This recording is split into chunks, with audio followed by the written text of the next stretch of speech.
What's going on, everybody? Rob here, Trev2323. Sorry about my bedhead here. It's a lazy day today, but I wanted to get working on this 125 with the koi in it. I gotta do another partial of this one. This guy's getting bigger, so I'm gonna start to do more partials on this one.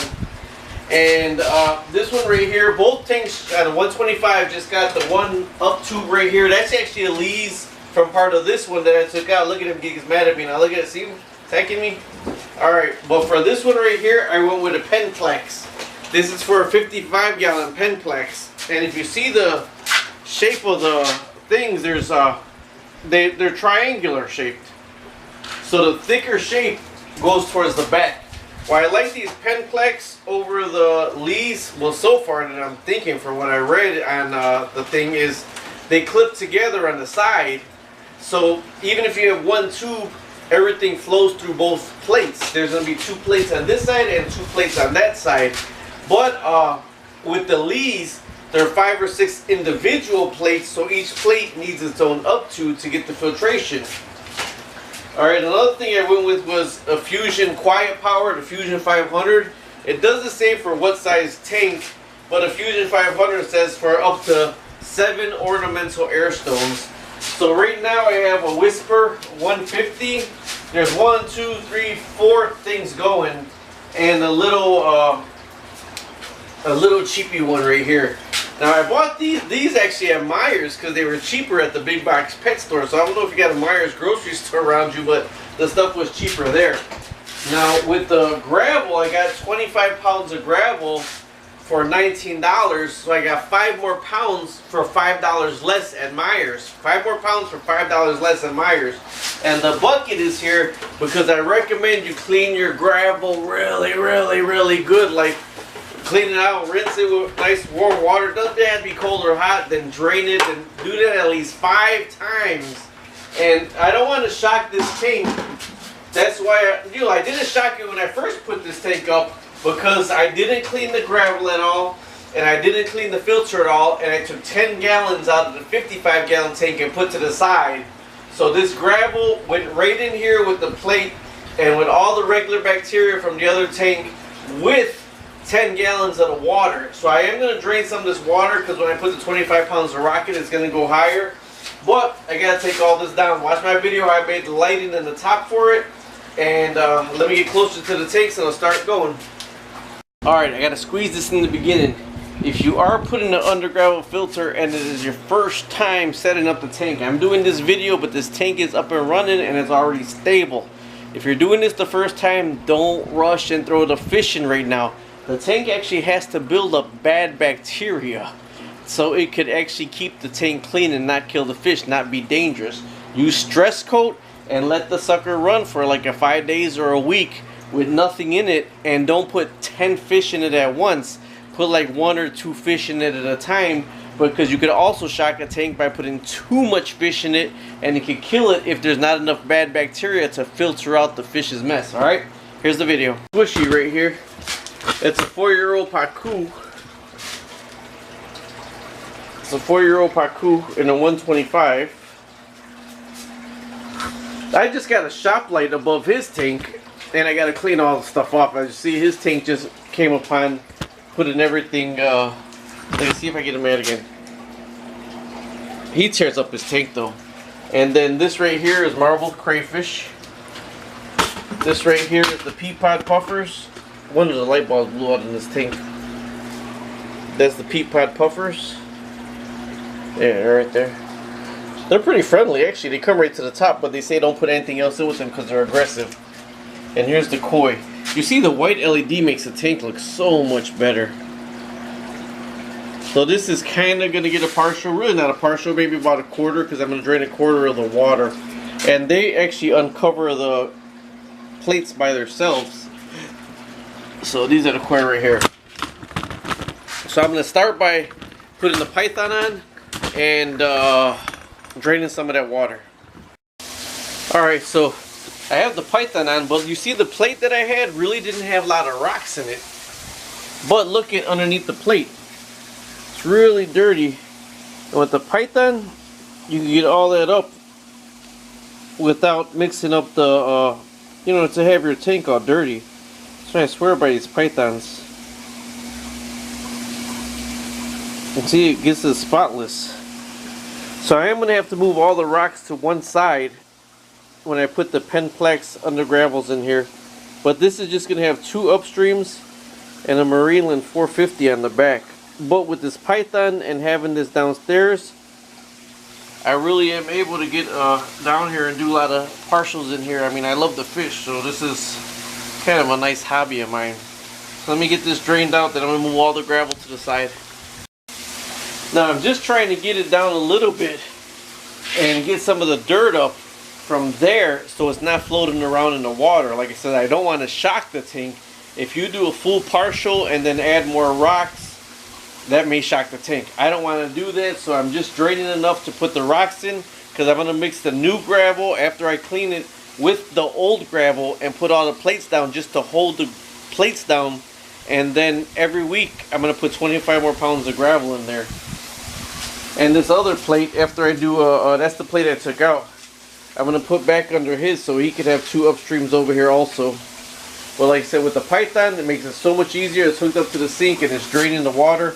But I'm not going to go below that filter right there, you know, before, so to stop that. And even when I put new filters in there, I normally wash them. But if I feel I have to replace them, I only replace 2 at a time. I don't replace all 4 of them. Now with this Penn Plax, or Penn Plax, however you say it, there's one for one side of the tank and one for the other side of the tank. I am going to put them both in today and just put the rocks on top of them to hold them down. So from that point forward, I just got to put the, no, my coffee key spilled, I'm sorry, over there. I am a coffee drinker, I have to give it up. Alright, so when you open these filters up, it's going to be both the same way, but like I says, there's the stick, but it's either on an angle. The thicker part goes to the back. Now you can put more up tubes, but I'm just going to put 1 per side and then connect them together. Now I'm going to show you how to connect them together. Let me get everything situated here. These right here, you put in here and you twist. And then these go in here like this. Waha! But right now we're going to put it together. And they give you these little clips right here. But you do need a pair of scissors. What I would use is tin snips. Because when you put these together, make sure the thick side is to one side. Then you put them together right here. And then these little loops right here go and here. And then you snip the other sides right here. Let me get those out, like I said. See, so I got my snips right here. So I'm going to snip out, these rubber pieces go right here, and right here to link them together. So you're going to cut out this piece, this long piece right here, and this piece right here.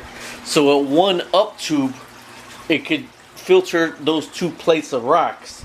And the leaves isn't connectable like that. You don't even need tin snips, they just break right out. Make sure you're breaking the right part of it though.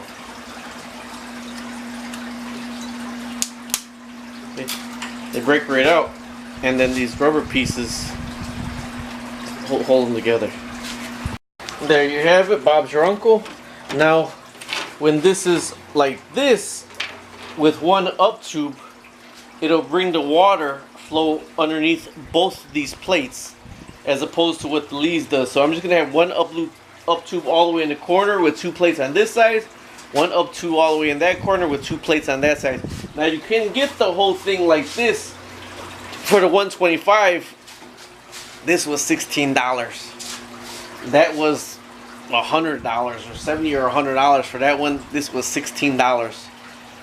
It's gonna create the same biological filtration as that one does.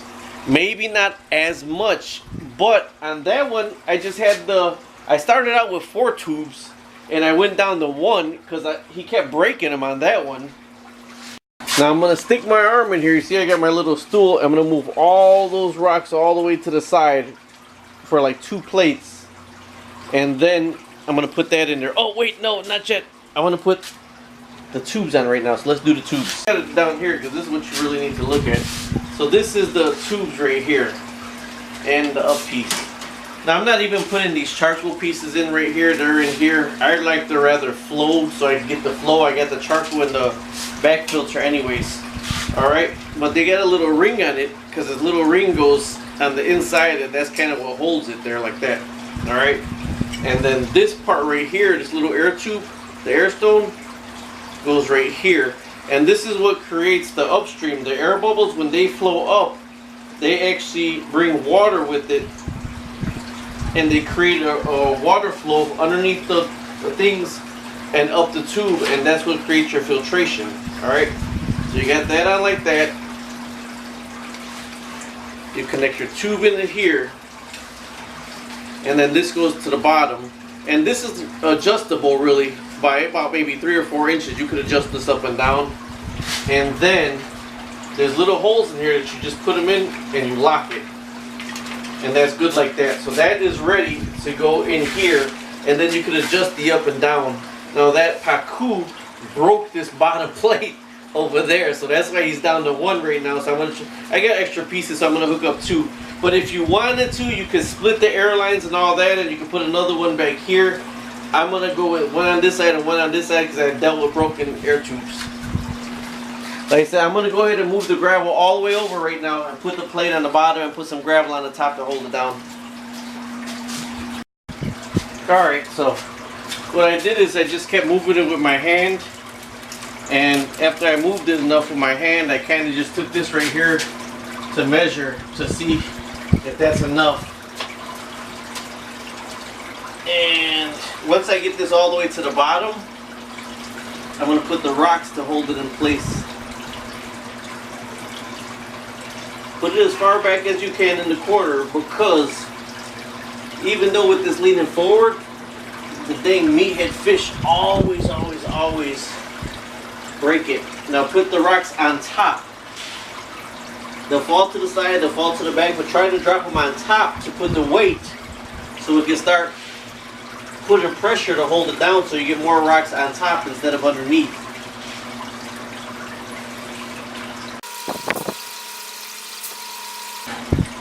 Now these rocks right here haven't been cleaned, so these are going to be kind of on the bottom and with the plates. And then I'm going to put the new rocks mixed in with these on the top.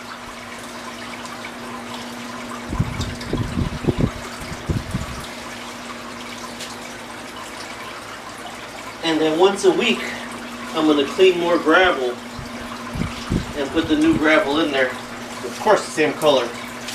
So let me show you right there. That's 1 plate down, and I got to do the exact same to the other side. See, the gravel is actually not that filthy, but it's just holding, all it right now is just holding the plate down, and I'm gonna put the other plate on the other side. And the air tube you see is actually just peeking out the water right there, but that doesn't matter because when the air starts blowing through it, it'll push the water down and out. Alright, look, that's all my leftover parts. I know nobody should ever have leftover parts. This is a theory to my madness, but one of my daughters is a big fish enthusiast also. So I always have extra parts anyways to give them, because I know I want that one and that one with those 2 plates connected and those 2 plates connected, and I got the rest of my filtration right here. The plates are in. Next thing I got to do is get my tubing ready before I put my gravel in there. Here's the Fusion 500. Actually, that's a pretty big pump. Look at that. And they got a control knob on it where you can control the speed of it. And there's 2 outlets. You know one thing I don't like about the 2 outlets, to tell you the truth, but I'm gonna have it to the side so I can have a short airline to that one, but a long airline has to go all the way to that one. But it don't come with the airline, so when you're buying your Undergravel filter, make sure you have some airline, because this is what you're really gonna need. So I got the airline kind of laying around everywhere. You know, I don't got this plate right here, so I could use this airline also, which I'm probably going to need to instead of putting this plate up. But airline is really cheap. So you got to have this. It's best to have this above where the tank is, but mine is just going to go sitting on the table on the side of it, or on the table over, or underneath it over here, kind of to see. Now they have backflows that will only let it flow one way and not backwards. But I really don't like those because I don't feel that it pushes out as much airflow as when you don't got the backflows on here.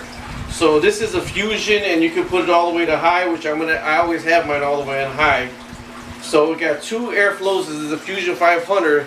I'm not going to put it on. I'm just going to run the lines for it now. I'm not going to put it on so I have all the rocks on the plates. Alright, I got the air hoses right there because that's the only length as I have or can reach. So this is actually going to be sitting down there. Ideally, you want it above, or you want the no backflows, because what could happen, it could create a vacuum and start dripping out of there if you got water to start a vacuum coming out back that way. I've had these on the bottom for ages and nothing's happened with them. So now I'm going to get my gravel, which is right here. 25 pounds of Aquarium gravel. Stick with the same kind of gravel. That's a little bit lighter and bigger than that one, but doesn't bother me. Still like the natural color. And a 5-gallon bucket. And this is where you got to wash your gravel at least 5 times. The good thing for me is this is my basement, so it's a little bit easier for me to wash my gravel 5 times. And then I'm going to put it in the tank. Now, people always say you're not supposed to put chlorinated water in tanks. You're not supposed to put chlorinated water in tanks because I live in the city of Chicago. I haven't had a problem with it. Now, this is the water. You see it foaming and everything. And basically, I just put my hand in here and I stir it around and mix it around. And then I don't dump the whole bucket. I just dump the water out. And then I do the whole thing. And I mix it for about a minute or two. Then I dump it. Minute or two, and then I dump it. This is how I clean my gravel. Okay, there's the water in the first rinse. You can't even see in it. So I'm going to keep going. And there you are. You see rocks now. I actually had to do it about 7 or 8 times and crack the nail swishing that stuff around. But that's clean enough now to put on. So I'm going to empty that out and start. I'm going to use the bucket to tilt it over standing on the stool. But I'm going to not put it in one place, just kind of go back and forth with it. The juice in my camera, so I got to hurry up with this. I did crack my nail cleaning this gravel.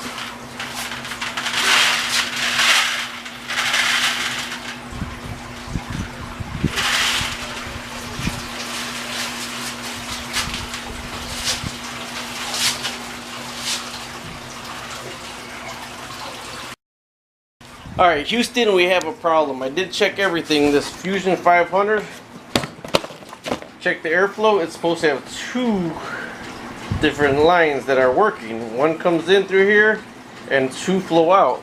Well, the left one is not working. There's nothing coming out of this air line right there, so I gotta take that one back. Now the one that is working is going ham. It's going crazy. So I do got to take that one back, but right now I got a chain gang valve.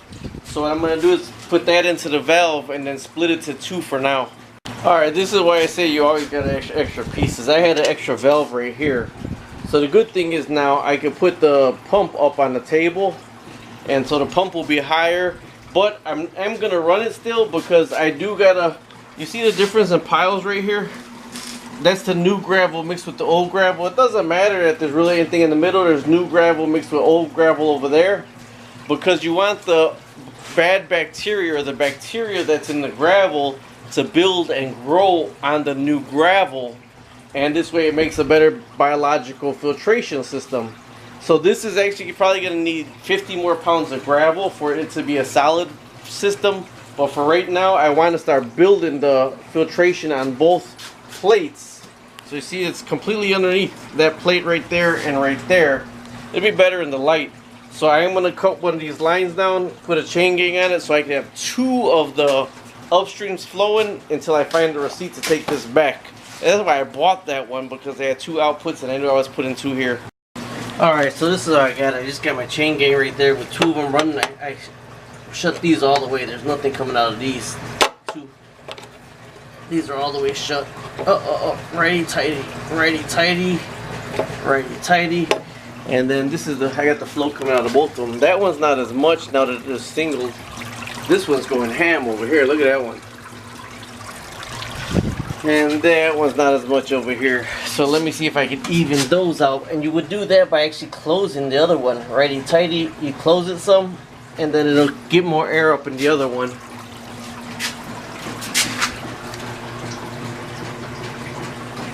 and it'll slow one down and it'll even out the flow from both of them. Like, see this when the flow picked up already. That's kind of what you want it right there. Alright, I'm gonna put everything all together. Thanks for watching. That's how to put an Undergravel filter, a Penn Plax Undergravel filter 55 on a 125. Alright, so I put all of it back together. That's what it looks like right now. The water, I mean the water is clear, but it'll clear up some more. Yeah, I've kind of mixed it up a little bit when I had everything taken out.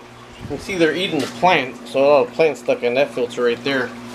But there's not too much gravel in the middle because right now I want the bacteria to build up on the plates right here. And the up tubes are streaming really good right now.